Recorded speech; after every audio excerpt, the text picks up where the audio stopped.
5 महिन्यांपूर्वी मन्याचं लग्न झालं. त्याची बायको सुमन शेजारच्याच गावातली होती.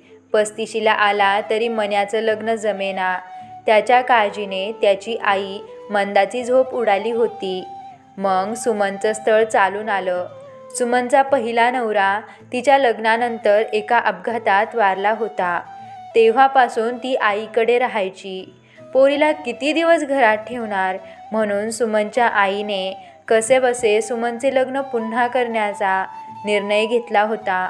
सुमनचा स्वभाव तसा समजदार मनमिळावू होता. घरकामाची तिला भारी हौस होती. तिला पण आईच्या घरी शेती नसल्याने तिला शेतातलं काम येत नव्हतं. सुमन दिसायला खूप देखणी होती. तिला नटायची पण आवड. केसात नेहमी मोगऱ्याच्या फुलांचा गजरा माळलेला असायचा. तिची आई नेहमी म्हणायची, माझी पोर जिथं लग्न करून जाईल तिथं सोन्याचा संसार करीन. सुमनचं मन्याबरोबर लग्न ठरलं आणि तिच्या आईची काळजी मिटली. मन्या आणि सुमनचं लग्न एका साध्या पद्धतीनेच गावातल्या एका मंदिरात पार पडलं.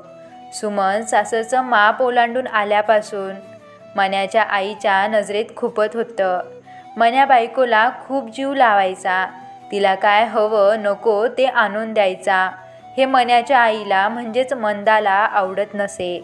मन्याच्या घरी खूप शेती होती.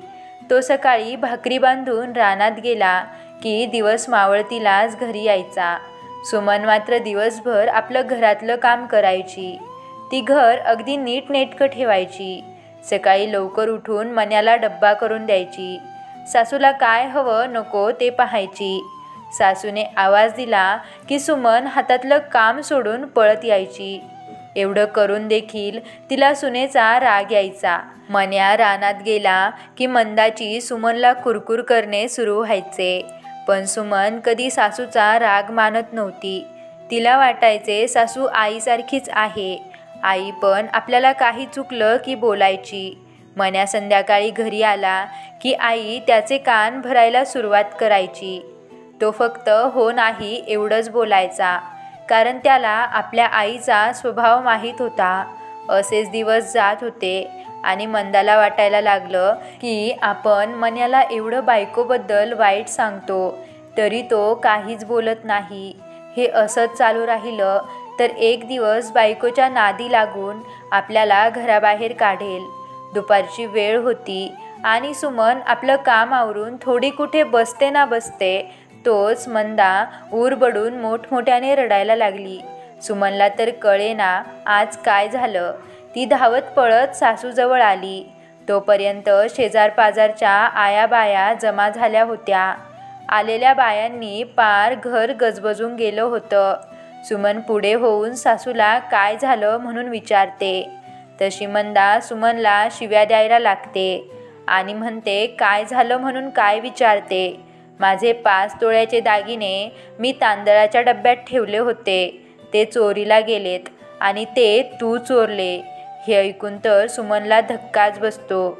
सुमन सासूला काही प्रत्युत्तर देणार त्या अगोदरच मंदा उठते आणि शेजारी पडलेलं लाकूड उचलून सुमनला गुराढोरासारखं बदडते. जमलेल्या बायकापैकी कोणीही मधी पडत नाही की सुमनला मंदाच्या तावडीतून सोडवत नाही, कारण त्यांना मंदाचा स्वभाव माहीत असतो. सुमनला सासूने एवढं मारलेलं असतं की तिला जागचं उठता पण येत नव्हतं. तरी मंदाचं अजून शिव्या देणं चालूच होतं. मंदा सुमनचे केस पकडून ओढतच तिला घराबाहेर काढते आणि दार लावून घेते. माझे दागिने आणल्याशिवाय घरात पाऊल ठेवायचा नाही असे ठणकावून सांगते. सुमन गयावया करत रडते, पण सासूला काही पाझर फुटत नाही. सर्वजण सुमनचा तमाशा पाहत होते, पण कोणीही पुढे येत नव्हते. मंदा खिडकीतूनच बायांना म्हणाली, तुम्ही काय तमाशा पाहता, निघा इथून. तिच्या आवाजाने बायांची गर्दी पांगली. शेवटी सुमन कशीबशी उठली आणि माहेरचा रस्ता धरला. सुमन रडतच चालली होती. मारामुळे सगळं शरीर ठसठस करत होतं. ती अंधारात आईच्या घरी जाण्यासाठी वाट तोडवत होती. पाहता पाहता ती सासरच्या गावापासून बरीच दूर आली होती. मन्याला आईचा प्रताप समजल्यावर तो संतापला. तो सुमनला शोधण्यासाठी घराबाहेर पडणार तोच आईने त्याला अडवलं. तिला शोधायला बाहेर गेला तर माझं मेलेलं तोंड पाहशील, असं तिने मन्याला ठणकावून सांगितलं. आता मन्याचा नाईलाज झाला. ज्या कारणावरून आईने सुमनला मारून घराबाहेर काढलं त्याचा छडा लावायचं त्यानं ठरवलं. सुमनच्या काळजीने त्याला रात्रभर झोप लागली नाही. आता सुमनच्या घरच्यांना कसं सामोरं जायचं याचं त्याला मोठं टेन्शन आलं. बराच अंधार पडला होता, पण सुमन अजून आईच्या घरी पोहोचली नव्हती. तिचा रस्ता आता जंगलातून जात होता. तिला समोरून काही माणसं येताना दिसल्यामुळे ती घाबरली आणि ती मुख्य रस्ता सोडून बाजूला जाऊन लपून बसली. ते लोक तिथून निघून गेल्यावर ती पुन्हा चालू लागली आणि मजल दरमजल करत ती मध्यरात्री आईच्या घरी पोहोचली. सुमनने दरवाजा वाजवताच आईने दार उघडलं आणि एवढ्या रात्री सुमन आलेली पाहून आई पण घाबरली. सुमनने घडलेला सर्व प्रकार रडत रडतच आईला सांगितला. तेव्हा तिच्या आईला आपल्या पोरीची अवस्था पाहून अश्रू अनावर झाले. मन्याने दुसऱ्या दिवशी आपल्या आईचे दागिने खरंच चोरीला गेलेत का याचा शोध घेतला. तेव्हा त्याला समजले की दागिने आईने शेजारच्या म्हातारीकडे लपून ठेवले होते. तेव्हा त्याला आईचा खूप राग आला. आईबद्दल मनात असणारा आदर कमी झाला. आपली आई एवढ्या खालच्या पातळीला जाऊन वागेल असा त्याने स्वप्नातही कधी विचार केला नव्हता. तो आता आईला शेतावर जायचं असं सांगून सुमनला आणायला गेला. सुमन मात्र यायला तयार नव्हती. सुमनच्या आईनं तिला समजावलं आणि जावयाबरोबर लेकीला पाठवून दिलं. सुमनच्या आईला वाटलं आपल्या पोरीचा पहिला संसार मोडला, आता दुसरा मोडायला नको. मन्याची आई दारातच दळण करत बसलेली असते. समोरून मन्या सुमनला घेऊन आल्याचे पाहताच ती कमरेला पदर खोचत उभी राहते आणि सुमनला शिव्या द्यायला सुरुवात करते. माझी परवानगी न घेता तू हिला घेऊन आलाच कसा, असा प्रश्न मन्याला करते.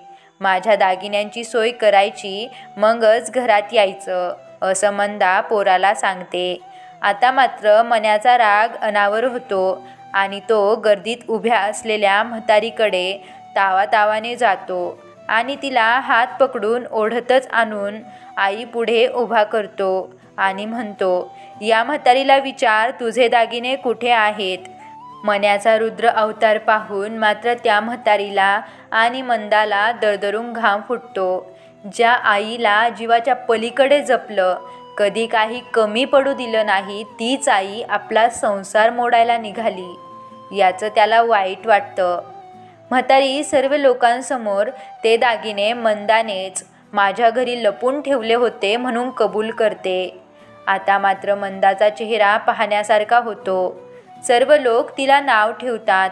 मन्या आईला काहीच न बोलता सुमनला घरात घेऊन जातो आणि गरजेपुरते भांडे घेऊन आईचं घर सोडतो. मंदा मन्याला थांबवण्याचा खूप प्रयत्न करते, पण तो काही ऐकण्याच्या मनस्थितीत नसतो. पोरगा आपल्याला सोडून गेलं म्हणून मंदाने आता अंथरूण धरलं होतं. मन्याला मात्र आईचे तोंड पाहण्याची पण इच्छा नव्हती.